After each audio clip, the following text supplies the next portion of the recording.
ایک صحت افزا ناشتے کے بعد اپنے دفتر کے لیے روانہ ہوئے۔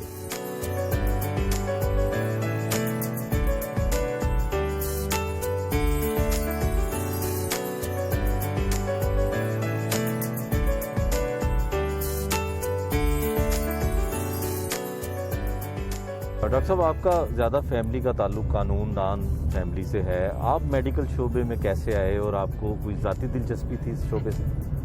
دیکھیں، آپ نے بالکل صحیح کہا کہ میرے والد صاحب بھی جج تھے، پھر چیف جسٹس بھی ہوئے، پھر سپریم کورٹ کے جج بھی بنے، اور میرے بھائی صاحب بھی جج رہے، ہائی کورٹ کے اٹارنی جنرل رہے، اور باقی ہم ارائیں فیملی سے بلانگ کرتے ہیں، اور ظاہر ایگریکلچر ہمارے خون میں رچا ہوا ہے، اور دوسرا پالیٹکس کہ ہر کسی بھی ایک وقت، اور ابھی بھی اس وقت بھی میری امیڈیٹ فیملی میں سے بھائی، بھابھی، بھتیجا، بھانجے، ان میں سے 5 MNAs ہیں، تو لاہور سے 3 ہیں، تو یہ اور یہ بالکل ایسا ہی ہے جیسے آپ نے سمجھا کہ قانون، سیاست اور ذمہ داری۔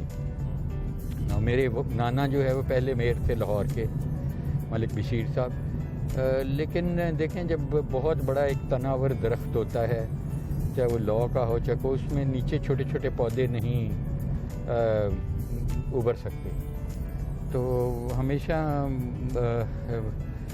میں نے یہی کوشش کی کہ جو بھی زندگی میں بنوں، چاہے میں یا میری بیوی گولڈن سپون یا سلور سپون لے کے پیدا ہوئے تھے، اور الحمدللہ کوشش یہی رہی کہ کبھی بھی وہ سلور سپون استعمال نہ کیا جائے۔ تو کیونکہ جو بھی ڈاکٹری میں، کیونکہ میں پہلا اپنے خاندان میں فرد تھا جو ڈاکٹری میں آیا، تو اس لیے ڈاکٹری میں نے جو بھی کرنا تھا، اچھا اور برا نام بنانا تھا، وہ اس لیے نہیں تھا بنانا کہ میرا والد ڈاکٹر تھا اور اس کے بنے ہوئے نام پہ میں نے کیپٹلائز کرنا تھا، تو میں نے زیرو سے شروع کیا، میں یہ کہہ سکتا ہوں۔ اور جتنے بھی کوئی بزنسز یا وینچرز بھی کیے میں نے یا میری بیوی نے، یا وہ بھی، کوئی بھی ان میں سے ایسا نہیں ہے کہ میں کہہ سکوں میں نے انہیرٹ کیا، وہ بھی جو ہاسپٹل بنایا یا انڈسٹری لگائی یا کوئی مالز بنائے، پلازاز بنائے، cinemas, what ever, sub zero سے بنائے گئے۔ مطلب کھیتوں کو لے کے تو فیکٹری میں بنا دیا، گھر کو لے کے مال بنا دیا، گھر کو لے کے ہاسپٹل بنا دیا، اس طرح کر کے گرا کے بلڈنگز، تو اس سے بڑا اچھا ایک لرننگ ایکسپیرینس ہوتا ہے آپ کو۔ اور اسی طرح اللہ نے مجھے موقع دیا کہ میں پہلا وائس چانسلر بننے کا بھی شرف مجھے ہوا۔ شہید ذوالفقار علی بھٹو اسلام آباد کا جو فیڈرل یونیورسٹی تھی، اس کا میں پہلا وائس چانسلر تھا، ایک بال پوائنٹ بھی نہیں تھا، ایک کاغذ بھی نہیں تھا جب یہ شروع کی گئی یونیورسٹی۔ تو آبویسلی زیرو سے جب شروع کرتے ہیں تو آپ کا بہت زیادہ سیکھتے ہیں، بہت زیادہ گرومنگ ہوتی ہے، بہت چیلنجز ہوتے ہیں کسی بھی چیز کو اسٹیبلش کرنے کے لیے، اور آپ کو بعد میں نا وہ اس کو آگے چلانے میں بھی الحمدللہ آپ کو پھر بہت نو ہاؤ آ جاتی ہے۔ تو باقی جہاں تک کہ ڈاکٹری، کیونکہ ڈاکٹری میرا یہ اپنا فیصلہ نہیں تھا، میری والدہ اللہ تعالیٰ ان کو جنت نصیب کرے، ان کو شوگر تھی، بلڈ پریشر تھی، اور وہ ہمیشہ سوچتی یہ تھیں کہ میں کبھی بیمار ہوں گی تو میرا کو خیال کرنے والا ڈاکٹر ہونا چاہیے، بچہ۔ اور ہم 6 بہن بھائی ہیں، تو انہوں نے پوری کوشش کر لی پہلے بھائی سے لے کے میرے تک کہ کوئی نہ کوئی ان کو ایسا ملے جو ان کی یہ خواہش پوری کرے۔ تو آخر میں کیونکہ میں چھوٹا تھا تو میرے پہ زور پورا پڑ گیا، اور میں نے ظاہر ہے والدہ کی خواہش کی وجہ سے میں ڈاکٹر بنا، اور جو ان کی خواہش تھی کہ میرا بچہ میرا علاج بھی کرے، تو آخری دم تک میں ان کے سرہانے، ان کے قدموں میں کھڑا رہا۔ شب برات تھی جب ان کی وہ اللہ کو پیاری ہو گئیں، اور اس وقت میں ان کے پاؤں پکڑے ہوئے تھا، اور میرے پورا فیملی۔ تو یہ یادیں ہیں جو ظاہر ہے میری زندگی کا اثاثہ ہیں، اور اللہ تعالیٰ ان کو جنت کے بہترین درجوں میں رکھے۔ ڈاکٹر صاحب، صحت کے شعبے میں کس دور میں یا کس حکومت نے بہت اچھا کام کیا، کیونکہ آپ کے پاس بڑی اہم ذمہ داریاں رہی ہیں اور آپ تمام چیزوں کو بڑے قریب سے دیکھتے رہے؟ دیکھیں، میں سمجھتا ہوں کہ صحت یا تعلیم، یہ 2 شعبے ایسے ہیں جو عوام کو ڈائریکٹ بینیفیشری ہیں۔ انفارچونیٹلی میں کہوں گا کہ تمام حکومتوں نے حکومت میں آنے سے پہلے بہت دعوے کیے۔ ایک تو ہماری اسپینڈنگ ہی ہیلتھ پہ بہت کم ہے، ہم اس کو وسائل ہی بہت کم دیتے ہیں، اور جو دیتے بھی ہیں وہ بھی اگریسو نیچر کے دیتے ہیں کہ ڈینگی آ گئی تو خرچ دیا، کرونا آ گیا تو خرچ دیا. ہم پروگریسو سپینڈنگ نہیں ہے، اگریسو سپینڈنگ ہے، اور اگریسو سپینڈنگ سے خاطر خواہ نتائج نہیں آتے.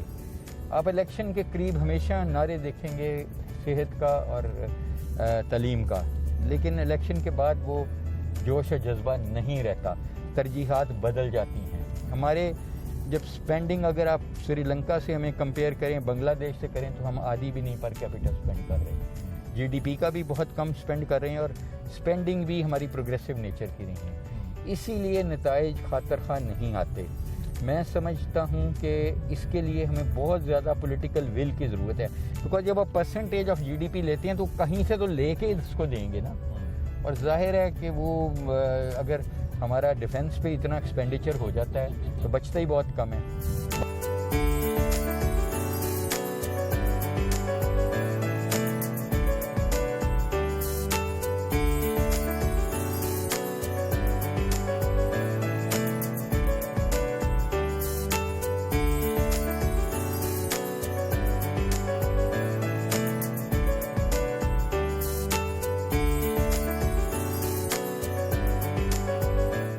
اپنی یونیورسٹی پہنچے.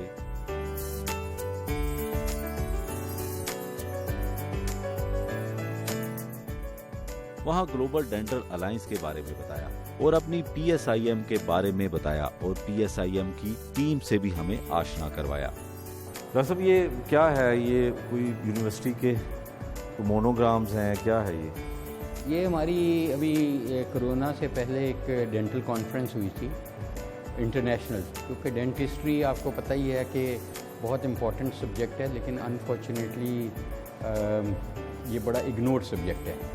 تو یہ آپ دیکھ رہے ہیں کہ یہ میری پرانی یونیورسٹی ہے. یہ عارف الوی صاحب ہمارے صدر صاحب کے سگنیچر ہیں، یہ آپ دیکھ رہے ہیں. اور یہ یو ایچ ایس کے میرے سگنیچر ہیں، جہاں پہ یو ایچ ایس ہے آپ دیکھ رہے ہیں وہاں پہ، وہ دیکھیں اوپر. یہ نیچے Royal college of education Glasgow ہے. یہ ہم نے گلوبل ڈینٹل ایجوکیشن الائنس بنائی تھی، جس میں کوئی 13 یونیورسٹیز ہیں دنیا کی. تو یہ کولیبریشن ہے اور اس کا بہت فائدہ ہو رہا ہے. اب ہمیں بہت ساری نئی اسپیشلٹی ڈینٹسٹری کی ہم نے اس میں شروع کی. ڈاکٹر یہ پی ایس آئی کیا ہے؟ یہ پی ایس آئی ایم جیسے آپ دیکھ رہے ہیں Pakistan society of internal medicine ہے، اور یہ ایک نئی آرگنائزیشن ہے. جیسے میں نے ابھی گاڑی میں آپ کو ذکر کر رہا تھا کہ مجھے شوق ہے کہ نئی سے نئی چیز بنے، اور الحمدللہ یہ میری ٹیم ہے پی ایس آئی ایم کی. سارے پروفیسر ہیں جو میڈیسن، دیکھیں میڈیسن ایک امبریلا آرگنائزیشن ہے جس کے نیچے کارڈیولوجی ہے، ہارٹ کی اسپیشلٹی ہے، نیورولوجی ہے، اینڈوکرائنالوجی ہے، ڈرماٹولوجی ہے، بہت ساری کوئی 26 سب اسپیشلٹیز ہیں. لیکن وہ سارے انٹرنسٹ ہیں، میڈیسن کے پہلے بنتے ہیں اسپیشلسٹ، پھر آگے بنتے ہیں. لیکن المیہ یہ تھا کہ پاکستان میں سوسائٹی آف انٹرنل میڈیسن کوئی نہیں تھی. پاکستان سوسائٹی آف اینڈوکرائنالوجی، گیسٹرونٹرولوجی، کارڈیولوجی تھی. تو یہ 1 سال ہو گیا بنے، اور الحمدللہ اس کے اس وقت تقریباً ہمارے 3,500 سے زیادہ ممبرشپ ہے، اور یہ فاؤنڈنگ ممبر ہیں، اور میں اس کا پہلا صدر ہوں. پریزیڈنٹ میں ہیں؟ جی ابھی بھی میں سٹنگ پریزیڈنٹ ہوں. ڈاکٹر صاحب یہ شیلڈیں جو ہیں یہ بھی میرا خیال آپ کو انعامات ملے ہیں یا آپ کے انسٹیٹیوشن؟ الحمدللہ یہ صرف پچھلے 2-3 مہینے کے انعامات ہیں، کیونکہ الماریاں کم پڑ جاتی ہیں. اللہ کا شکر ہے کہ لوگوں کا پیار ہے، لوگوں کی محبت ہے کہ وہ اکنالج کرتے ہیں، ریکگنائز کرتے ہیں جب بھی کوئی کنٹریبیوشن ہے ہماری چھوٹی موٹی. دیکھیں یہ میرے اسٹوڈنٹس کی ٹیچرز ڈے پہ تھی کہ to the world you may be just a teacher but to your students you are a hero. یہ ان کی مہربانی.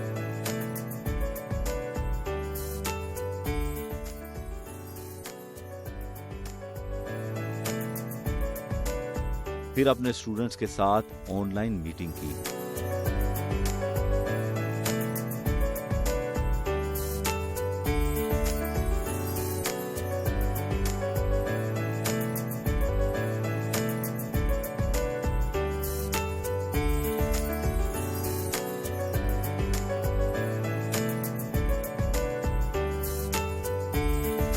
پروفیسر صاحب یہ پروٹیکٹ کیا ہے جو آپ کے کوڈ پہ بڑا واضح لکھا ہوا ہے؟ دیکھیں جاز صاحب یہ پروٹیکٹ ایبریویشن ہے. Pakistan randomised outcome clinical trial in coronavirus treatment, یہ دنیا کی ایک بہت بڑی اسٹڈی ہے جس میں 9,500 مریض ہیں جو کرونا میں مبتلا ہیں، اور اس کے اس وقت الحمدللہ 23 سینٹرز ہیں پورے پاکستان میں، خیبر سے لے کے کراچی تک، اور اس کے پرنسپل سینٹر یہی ہے جہاں ہم کھڑے ہیں، یونیورسٹی آف ہیلتھ سائنسز کو یہ اعزاز حاصل ہے۔ ڈاکٹر صاحب یہ پیلسٹین ایوارڈ جو ہے یہ آپ کو؟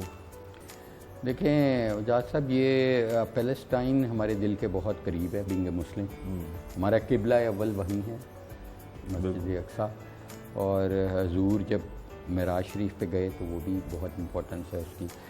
تو یہ پیلسٹینین میڈیکل ایسوسی ایشن نے مجھے اکنالج کیا، کیونکہ جب غزہ میں بمبارڈمنٹ کی اسرائیل نے اور بہت زیادہ بربریت کی، تو اس وقت میں اور میرے ساتھی گئے، کیونکہ مجھے ایک بہت بڑا اسٹوڈنٹس کے ساتھ اور یہ شوق تو ہے، لیکن مجھے ایک بہت بڑا شوق یہ بھی ہے، جو میرا پیشن ہے، کہ جہاں بھی کوئی کسی قسم کی آفت آتی ہے، چاہے وہ ارتھ کویک ہے، چاہے وہ فلڈ ہے، چاہے کوئی بربریت ہے، مودی کی بربریت ہے، تو ہم کشمیر گئے اور ہم بالکل LOC پہ گئے، اور چکوٹی سے آگے بارڈر پہ گئے، دریائے جہلم کے پل پہ گئے، اور 113 ڈاکٹرز تھے ہم، اور ہم نے وہاں اپنے فرائض انجام دیے، کیونکہ ہمارا فرض ہے، کسی پہ احسان نہیں ہے، ہم وہ ہیں ڈاکٹرز جو ڈاکٹرز وداؤٹ بارڈرز کہتے ہیں، میں ان کا نمائندگی کرتا ہوں۔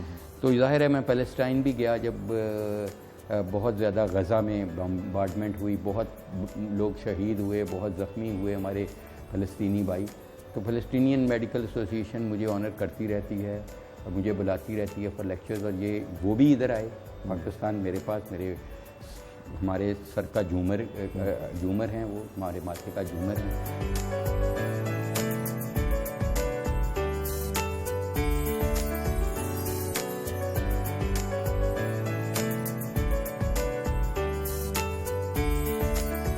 ڈاکٹر صاحب یہ آپ کا ہاسپٹل بھی ذاتی ہے، اور آپ نے ایجوکیشن کہاں سے حاصل کی؟ لاہور کے آپ رہنے والے ہیں، تعلیمی جو ایام ہیں آپ کے ابتدائی، وہ کہاں سے آغاز ہوا تھا؟ کہ جیسے آپ نے کہا کہ ہم پیورلی ماں کی طرف سے، والد صاحب کی طرف سے لاہوری ہیں۔ میری والدہ کا تعلق ساندہ کلان سے، میرے نانا میر تھے، اور میرے دادا اور والد صاحب مزنگ سے تھے، اور جسٹس اکرم روڈ ابھی بھی میرے والد صاحب کے نام سے منسوب ہے، جو صفا ملے چوک اور مزنگ اڈے کو کنیکٹ کرتی ہے۔ تو اسکولنگ تو میری ایچ کالج سے ہوئی، اور اس کے بعد میں الحمدللہ بڑا مجھے فخر ہے کہ میں راوین ہوں، اور میں گورنمنٹ کالج لاہور سے میں نے FSc کی۔ اس کے بعد میں کنگ ایڈورڈ میڈیکل کالج سے میں نے MBBS کیا، اور فوراً ہی MBBS کے بعد میں انگلینڈ چلا گیا، اور انگلینڈ سے رائل کالج آف فزیشنز کا میں UK MRCP UK حاصل کی الحمدللہ بڑی ابتدائی دور میں، اور پھر میں یہ تمام UK کے 3 کالجز ہیں، Royal college of physicians London, Edinburgh اور گلاسکو، تینوں کی فیلوشپس ہیں میرے پاس۔ اور اس کے بعد میں نے امریکہ میں تعلیم حاصل کی، اور امریکن سسٹم میں چلا گیا، اور پھر امریکہ کی میرے پاس 3 فیلوشپس ہیں، fellow American college of cardiology, fellow American society of internal medicine, fellow American college of physician. اور الحمدللہ جیسے ابھی بھی میں یہی سمجھتا ہوں کہ میرے پاس ایک فیلوشپ اپنی پاکستان کی بھی ہے، fellow Pakistan society of internal medicine, جس کا میں صدر بھی ہوں۔